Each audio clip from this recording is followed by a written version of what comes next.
Okay, the last chapter in this semester is nuclear chemistry. So let's start by looking at the nature of nuclear reactions, comparing chemical reactions to nuclear reactions. Note, in a chemical reaction, atoms are rearranged by breaking and forming chemical bonds. In nuclear reactions, elements or isotopes of the same element are converted from one to another. You convert one element to a different element, or an isotope of an element to a different isotope of that same element. In chemical reactions, only electrons are involved in breaking and forming these bonds. In nuclear reactions, they can involve electrons, protons, neutrons, and other elementary particles. Reactions in chemical reactions are accompanied by absorption or release of relatively small amounts of energy. Yes, you can get some acetylene torches, get them very, very hot, but that's relatively a small amount of energy compared to a nuclear reaction, which absorb or release large amounts, very large amounts of energy. We will get to that later. All right. The rates of chemical reactions are influenced by temperature, pressure, concentration, and catalysts. Nuclear reactions, their rates are not affected by those things. All right. So, when you talk about nuclear chemistry, we're going to talk about the various types of radiation. These types of radiation found by people with the names such as Becquerel, Curie, Rontgen. These types of folks. There are mainly three types of radiation: alpha, beta, and gamma. All right.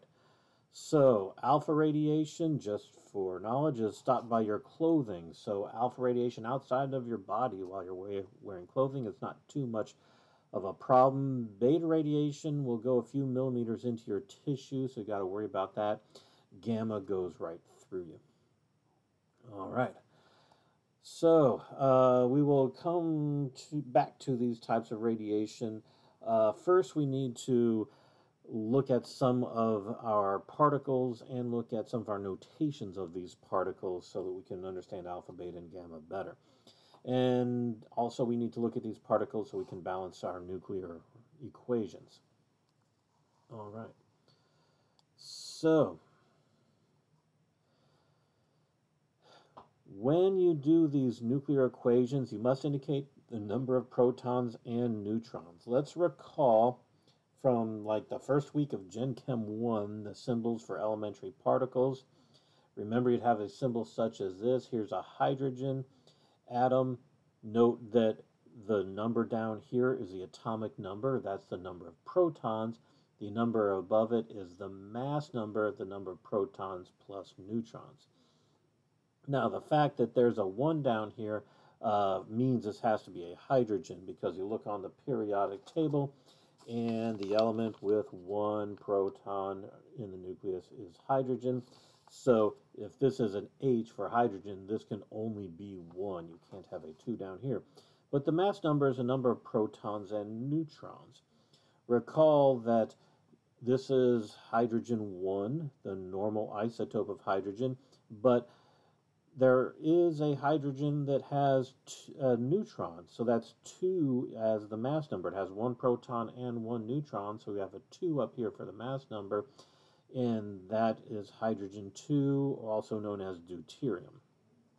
All right, so note that a hydrogen atom, most hydrogen atoms are just protons. The most stable isotope is hydrogen 1. And since it's just a proton, the symbol for a proton is P11. That makes a lot of sense. P because it's a proton, 1 because it has 1 proton, and 1 because it only has 1 proton up here and no neutrons. A proton is just 1, 1. And we put P there to represent proton. Some people will put the H there to represent the normal isotope of hydrogen nucleus. Now, if you have a 0 here and a 1 up here, well, 0 is the number of protons, so no protons. 1 is the number of protons plus neutrons. We put it in there because that's just going to be a neutron. If it's got no protons and 1 proton plus neutrons, that's just a neutron, 1, 0, N. The next thing, negative 1, 0. Negative 1 proton, well, that's our symbol because If a proton is +1, and that represents a +1 charge, -1 means a -1 charge of the electron with no neutrons. So this is a symbol for an electron, -1, 0 here, E. It's also the symbol for our beta particle, -1, 0b, a beta particle, as in beta radiation. So here is the type of radiation that is beta. It is -1, 0, and a beta there. +1 E0, if you write it this way, note it's +1 here, which should be the number of protons, but it's got 0 protons plus neutrons. We indicate this is a positron. It's not actually a proton. It's the positive counterpart to an electron. Right in the beta format, it's +1 down here, 0 up here for the beta. It is a positron. All right, more on that in a bit. If we look at helium, note that the helium atom contains 2 protons in the nucleus and 2 neutrons in the nucleus. So that would be 4, 2 for this helium here. Or you could write it for 2+ if you did want to consider any of the electrons. And the thing about this chapter, since the electrons are really not involved, the valence electrons and core electrons aren't really involved in here too much. We rarely put charges or anything. When we write the 4,2He, we're really talking about the helium nucleus. We're not worried about the electrons. Well, this helium nucleus, which has 2 positive charge, is also the alpha particle. So that is our alpha radiation. Some nuclear processes give off alpha radiation. They give off helium nuclei. Other nuclear processes give off beta radiation. They give off electrons. All right. And we will get to gamma in a little bit. Now, although they are the same particle, when you write -1, 0e, that represents an electron from an atomic orbital, like a valence electron or a 1s, 2s electron or something like that. When you put the B there to represent a beta particle, what you're indicating is an electron coming from the nucleus. An electron can be ejected from the nucleus when a neutron decays. A neutron, that neutral particle, can spontaneously decompose into an electron, a beta particle, plus a proton. A neutron can change into an electron and a proton. And that electron is given off as a beta particle. Note, does that mean a neutron consists of a proton with an electron with it? No, that is not the case. A neutron is its own fundamental particle. It is not a proton with an electron. However, when a neutron decays, it turns into a proton and gives off this beta particle, this high-energy electron. All right. Our positron here, they are the exact opposite of the electron. Has same mass but opposite charge. A positron is an example of antimatter. It is the antimatter equivalent of an electron.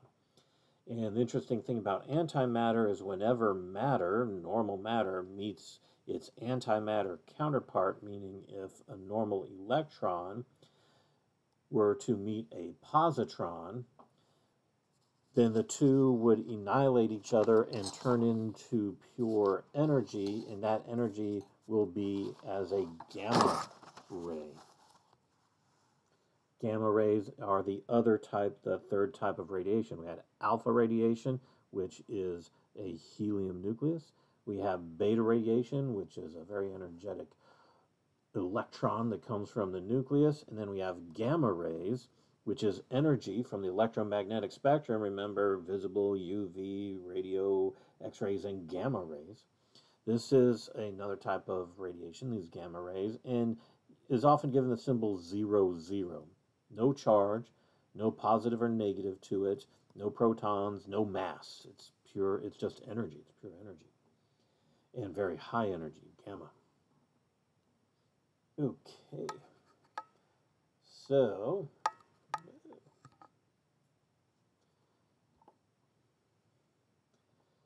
now, when we balance these nuclear equations, Just like balancing chemical reactions where you have to have the same number of each element on each side of the reaction, when balancing nuclear equations, the total number of protons plus neutrons must be the same on both sides, and the total number of nuclear charges must be the same on both sides. For example, if you have a neutron, as we said, it would decay into a proton plus a beta particle. Note we have a 1 up top. The number of protons plus neutrons is 1, and here 1 plus 0 equals 1. What's 1 plus negative 1? 1 plus negative 1 is 0. So the top number has to be the same on both sides. 1 plus 0 is 1. 1 plus negative 1 is 0. The bottom number has to be the same when you're balancing these equations. So, well, let's look at this then. A little late, but I can cover this up. All right, in the world of balancing these equations, we basically say we have parent nuclide and the daughter nuclide. And so here's our parent, polonium-212. Now our periodic table tells us polonium has atomic number 84. In chemistry, since this is polonium, this has to be 84. Since we all carry periodic tables with us at all times, you can just look at the periodic table to get this 84. Physicists, unfortunately, do not carry periodic tables with them at all the times. It's one of the main defects of physicists. But they don't, and so they need that 84 down there because they wouldn't know that. All right. But this polonium-212 here, when it breaks down, when it undergoes a nuclear reaction, it becomes lead-208 and gives off something else. So the polonium parent nuclide gives off a lead daughter, but what else is given off? Well, 208 plus something must be 212. Well, 208 plus what is 212? Well, that would be 4. 208 plus 4 is 212. 82 plus 2 is 84. So what this is here must have a 4 and a 2. Well, that's an alpha particle. 4 and 2 means alpha. Cool. What about here? A cesium-153 turns into a cesium-137. Good heavens, cesium-137 turns into a barium-137. Gives off a particle. What's this particle? 137 plus what is 137? Well, 0. 137 plus 0 is 137. 56 plus what is 55? 56 plus negative 1 is 55. So this particle is 0 minus 1. An electron, or since it comes from the nucleus, a beta particle. All right. Okay, here is astatine-78. If you measure astatine-78, you will find that this isotope of astatine gives off beta particles. So what will it become if it gives off beta particles? Well, 0 plus whatever this is up here must be 78. Well, that's got to be 78. 78 plus 0 is 78. What plus negative 1 is 33? Well, 34 plus negative 1 is 33. 34. If we look on the periodic table, 34 is selenium. So this must be selenium-78. Yep, sure is. Our last one down here, 99M Tc. Tc is technetium. And 99M, this M means metastable, which means not really stable, but kind of stable. Technetium-99, this metastable technetium, will decay into technetium-99, the more stable form of technetium. Plus X. Well, what is this X? Well, it's still technetium, so as chemists, we know whatever number down here, it's the same. So this has to be a 0 down here. For those of you who are interested, that number is 98 for technetium. So this is technetium-98 here. Or excuse me, whoa, atomic number. Good heavens. For technetium, it is 43.